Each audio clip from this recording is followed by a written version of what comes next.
¿Usted sabe cuántas personas con discapacidad hay en nuestro país?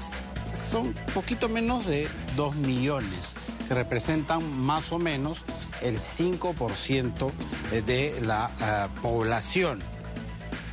El problema es que muchos de ellos no tienen trabajo o no tienen trabajo digno, cuando la ley los ampara. Hay una cuota que las empresas tienen que tener, las empresas que tienen de 50 trabajadores a más, tienen que tener respecto a personas con discapacidad dentro de su personal. Vamos a conversar de este tema con César Puntreno, porque mañana, 3 de diciembre, justamente se celebra el Día Mundial de las Personas con Discapacidad. César, ¿qué tal? ¿Cómo estás? Muy buenas tardes. Muy buenas tardes, Juan Carlos. Gusto de saludarte. Gracias por la invitación. Muchos desconocen que nuestra legislación obliga a las empresas que tienen más de 50 trabajadores a tener un porcentaje de personas con discapacidad en su planilla, ¿no? En efecto, la Ley General de Personas con Discapacidad establece que las empresas que emplean de 50 más trabajadores tengan por lo menos el 3% de personas con discapacidad en su planilla. Pero aquí, Juan Carlos, es importante hacer una precisión. La ley, leída conjuntamente con el reglamento, no establece esa obligatoriedad de manera absoluta. Es decir, más que tener al 3% de personas con discapacidad en la planilla, lo que busca la legislación es que la empresa ponga a disposición esos puestos de trabajo para personas con discapacidad. Eso es lo que se busca. Por eso el reglamento de esta ley dice que el empleador, cuando lo fiscalicen, tiene que demostrar haber puesto a disposición las convocatorias de puestos de trabajo a través del Ministerio de Trabajo y Promoción del Empleo, a través de su centro de empleo. O sea, no significa que tiene obligatoriamente que tener a un 3% de su planilla con personas con discapacidad, sino haberlo ofrecido. ¿Es así o entiendo mal? Es correcto, porque mira, cuando sale la norma causó gran revuelo, porque en honor a la verdad lo que se pensó es, no existe una cantidad, digamos, no hay esa cantidad de personas con discapacidad en el Perú para cubrir el porcentaje. ¿Qué hacemos? Y cuando se emite el reglamento se dice, no, la cosa no es así. Mira, si tú eres una empresa que tienes de 50 a más trabajadores, siempre que hagas tus ofertas de empleo, cuando tengas nuevos puestos de trabajo, cualquiera sea el puesto de trabajo, lo tienes que ofrecer a través de una ventanilla, a través de una bolsa de trabajo del Ministerio de Trabajo. ¿Para qué? Para que las personas con discapacidad puedan postular. Y ahí viene lo interesante, Juan Carlos. Esa oferta no debe ser discriminatoria. E imagínate tú, te voy a poner un ejemplo. Imagínate que en una empresa se abre un puesto para una señorita o para una persona que ocupe un cargo de recepcionista. Entonces, la empresa hace la oferta a través de esta bolsa de trabajo, y si aparece una persona con discapacidad postulando al cargo, la empresa solamente puede no contratarla o por razones de riesgo, es decir, que el puesto suponga un riesgo por lo que no puede ser cubierto por esa persona discapacitada, o por razones técnicas, nada más. O sea, como ves, la idea es que al ofrecer puedan los discapacitados postular. Eso es bien importante.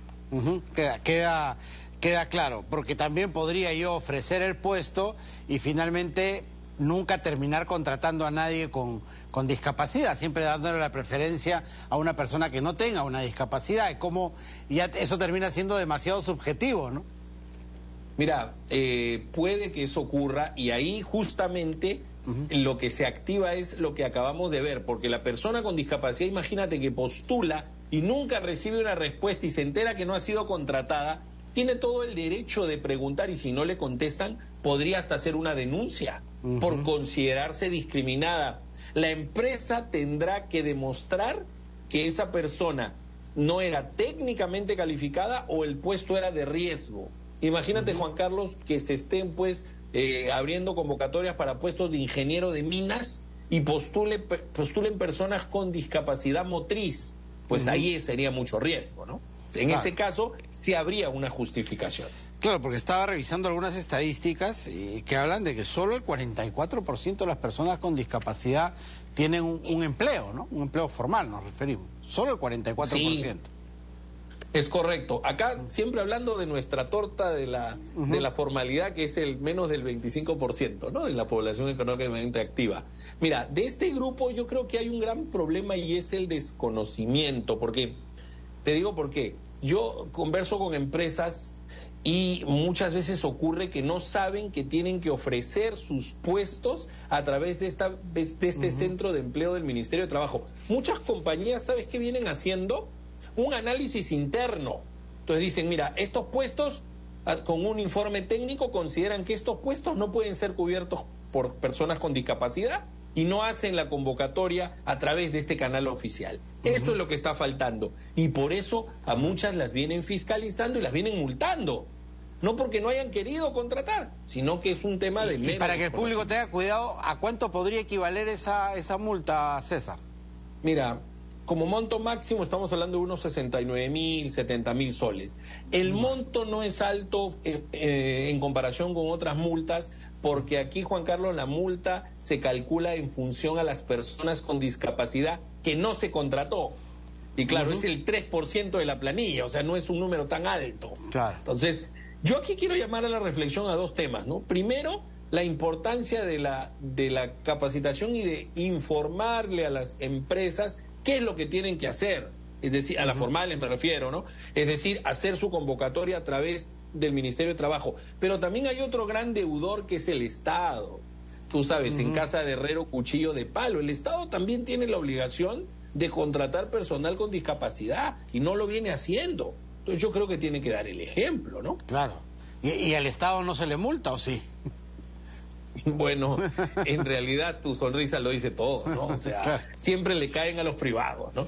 Y un tema importante, Juan Carlos, hoy día que está tan, digamos, vigente el trabajo remoto, el teletrabajo, eso es justamente un mecanismo para la inserción de las personas con discapacidad, por ejemplo. La misma ley del teletrabajo, esta que acaba de entrar en vigencia, ¿no? Y que va a regir desde el próximo año, lo dice. Es un mecanismo para la inclusión de los discapacitados. Correcto, correcto. Sí, pues, y también habría que pensar en la capacitación de ese grupo, ¿no? Que tenga capacidades formadas para poder enfrentarse a un mercado laboral. Sin duda, eso es bien importante. Hay un rol del Ministerio de Educación. Yo siempre digo que la oferta educativa tiene que calzar con la demanda de puestos de trabajo, ¿no? Y aquí una cuestión muy especial con las personas que tienen alguna discapacidad. Y hay otro tema importante también, Juan Carlos, que no hay que perder de vista, que si el empleador ya contrató a un discapacitado, ya cumplió con la cuota, también estas personas tienen derecho a un trato equitativo. Correcto. A no ser discriminados ya una vez que están trabajando, ¿no? Por su condición. Y hay una regla que también establece la ley, que es la de los ajustes razonables. ¿Qué significa? Que hay que acondicionar el puesto de trabajo para que esta persona labore con normalidad, ¿no? Eso también es algo bien importante. Accesibilidad, por ejemplo, ¿no? Por ejemplo, así es. Perfecto, César, ha quedado clarísimo. Muchísimas gracias, como siempre. Encantado, muchas gracias por la invitación. Muy buenas tardes. César Puntriano, profesor de Sam Business Law, ha estado con nosotros. Cerramos así nuestro bloque económico.